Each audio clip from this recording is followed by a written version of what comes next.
1 Samuel chapter 26, verse 1. Now some men from Ziph came to Saul at Gibeah to tell him, David is hiding on the hill of Hachilah, which overlooks Jeshimon. Verse 2. So Saul took 3,000 of Israel's elite troops and went to hunt him down in the wilderness of Ziph. Verse 3. Saul camped along the road beside the hill of Hachilah, near Jeshimon, where David was hiding. When David learned that Saul had come after him into the wilderness, verse 4, he sent out spies to verify the report of Saul's arrival. Verse 5, David slipped over to Saul's camp one night to look around. Saul and Abner, son of Ner, the commander of his army, were sleeping inside the ring formed by the slumbering warriors. Verse 6, who will volunteer to go in there with me?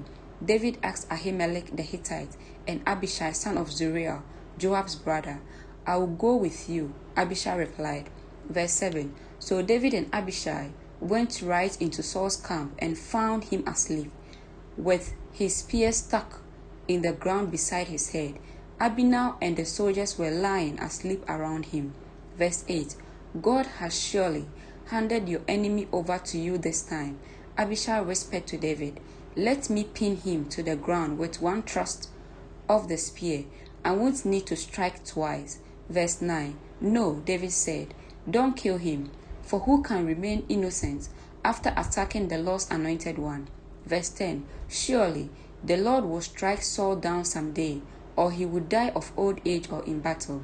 Verse 11, the Lord forbid that I should kill the one he has anointed, but take the spear and that jug of water beside his head, and then let's get out of here. Verse 12, so David took the spear and the jug of water that was near Saul's head.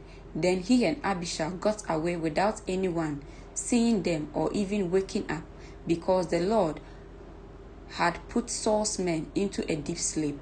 Verse 13, David climbed the hill opposite the camp until he was at a safe distance. Verse 14, then he shouted down to the soldiers and to Abner, son of Ner, wake up, Abner. Who is it? Abner demanded. Verse 15, well, Abner, you are a great man, aren't you?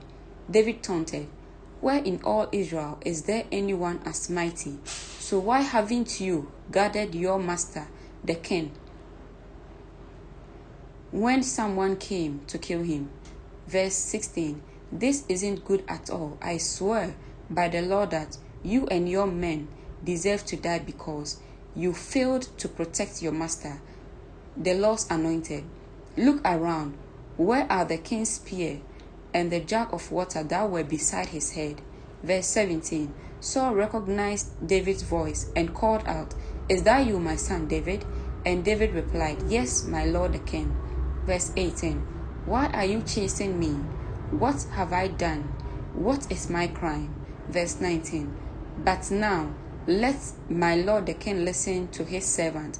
If the Lord has stirred you up against me, then let him accept my offering.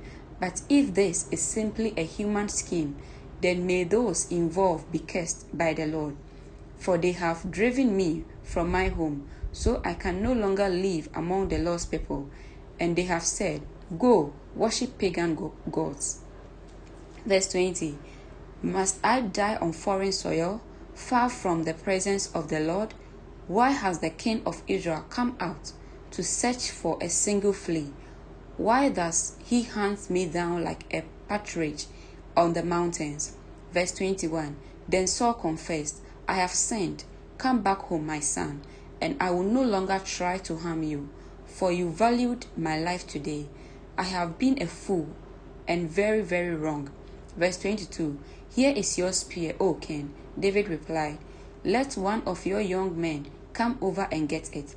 Verse 23, the Lord gives his own reward for doing good and for being loyal, and I refuse to kill you even when the Lord placed you in my power, for you are the Lord's anointed one.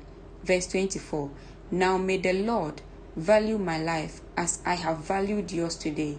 May he rescue me from all my troubles. Verse 25, and Saul said to David, blessings on you, my son David.